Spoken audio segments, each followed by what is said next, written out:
नमस्कार, मैं दुष्टुर उपाध्याय। बंगाल में घुसपैठियों के बीच भगदड़ मची हुई है। वो किसी भी तरह से बंगाल छोड़ने की कोशिशों में लगे हुए हैं। बांग्लादेशी घुसपैठी और रोहिंग्या मुसलमान बॉर्डर पर लंबी लंबी लाइन लगाकर बीएसएफ के आगे गिड़गिड़ाते हुए कह रहे हैं कि हमें अपने देश जाने दीजिए।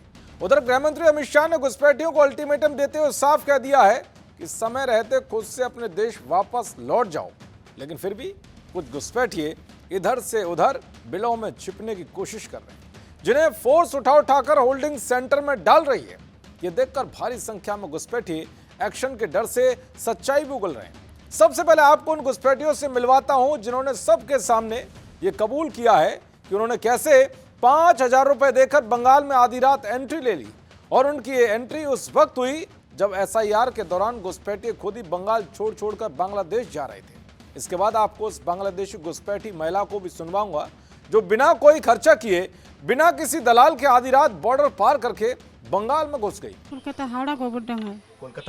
कोलकाता में हावड़ा में रहते थे। अच्छा, बांग्लादेश से कोথায় बाड़ी? जशोरे बाड़ी। बांग्लादेश में जशोर में आपका घर है। ट्रीटमेंट करवाने के लिए आए थे? हाँ। अच्छा, ट्रीटमेंट करवाने के लिए आए थे तो आपके पास तो पासपोर्ट वीजा तो होगा? না না চুরাইতে गैर कानूनी तरीके से आए थे। তা चुराई पथे এসেছিলেন। চুরাই পথে এসেছিলাম। দালালকে কত টাকা দিয়েছেন? हम 5,000 টাকা দিয়েছিলাম। 5,000 টাকা। लिया बेगम ये जशोर के निवासी है, बांग्लादेश के। अपनी बेटी के इलाज के लिए इंडिया आए तो थे। इसके पास ना तो पासपोर्ट है, ना तो वीज़ा है और ना ही कोई मेडिकल कागजात। बिल्कुल गैर कानूनी तरीके से ये यहाँ पे आए। आने के वक्त दलाल को 5,000 रुपया दिया और कोई एक भारत बांग्लादेश की अंतर्राष्ट्रीय सीमा इन्होंने रात की अंधेरे में पार किया।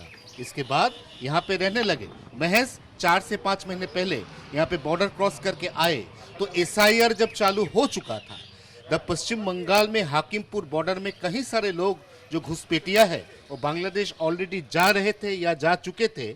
उसी बीच ये बांग्लादेश बॉर्डर गैर कानूनी तरीके से क्रॉस करके इंडिया आ पहुंचे। सुना आपने बंगाल के अंदर कैसे घुसपैठियों से पैसे लेकर शरण दी जा रही थी। और इन सब पर जब एक्शन होता था तो टीएमसी जैसी पार्टी की ओर से इनके लिए हमदर्दी दिखाई जा रही थी और उल्टा सुरक्षा एजेंसियों पर ही आरोप लगाए जाते थे कि गलत तरीके से इन लोगों को टारगेट किया जा रहा है। सोचिए, ना कोई पासपोर्ट का झंझट, ना ही आधार कार्ड या पहचान पत्र का झंझट, सिर्फ 5,000 रुपए दो और बंगाल में खुलेआम जो करना है वो करो। और ये सब सिर्फ और सिर्फ एक वोट बैंक बनाए रखने के लिए किया जा रहा था। टीएमसी पर खूब आरोप लगे हैं कि उसने बंगाल के अंदर घुसपैठियों को शरण वोट बैंक बढ़ाने के लिए दी। और अब कहा भी जा रहा है कि जब इस बार वोटर लिस्ट से लगभग 25 लाख नाम उन लोगों के कटे हैं जिनके पास कोई भी दस्तावेज नहीं था, इसलिए बंगाल में इस बार सत्ता पलटने का खेला हो गया। अब आपको उस महिला को भी सुनवाता हूं जिसने खुद कबूल किया है कि वो बिना किसी पासपोर्ट और बिना 1 रुपए खर्च किए आधी रात बंगाल में दाखिल हो गई। দালালকে কত পয়সা? না দালালে কোনো পয়সা করে দেয়নি, সেখন অল্প বয়সে এলাম তো ছোটবেলা। কত বছর আগে এসেছিলেন? 3 বছর হয়ে গেছে। কাউকে পয়সা না দিয়ে নিজেই বর্ডার পার করে? এই বর্ডার পাড়ে এসে নিজে अपने आप। আপনার নাম?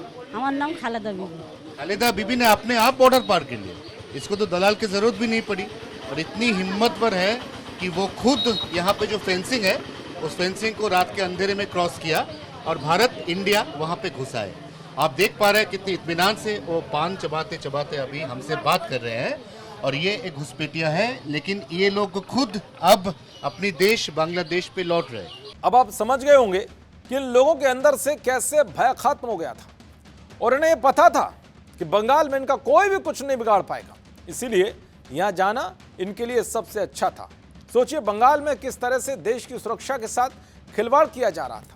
न जाने ऐसे कितने लोग होंगे जो यहां की जानकारी सीमा पार पहुंचाते होंगे और देश विरोधी ताकतों को मजबूत करने की कोशिश करते होंगे। लेकिन इस खेल पर ब्रेक लग रहा है तो खुद ही घुसपैठिए सच्चाई बयां कर रहे हैं।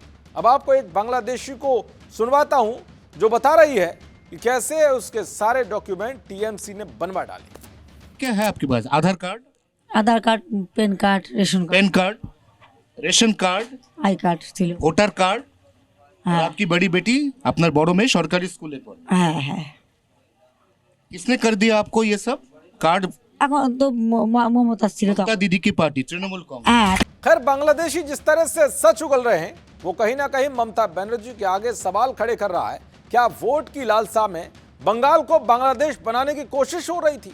अगर नहीं तो फिर इन घुसपैठियों पर एक्शन क्यों नहीं लिया गया? अब ये खेल आगे चलने वाला नहीं है। अब देखना ये होगा कि आने वाले दिनों में इन घुसपैठियों से और कुछ क्या खुलासे होते हैं। देखते रहिए जी न्यूज़। नमस्कार।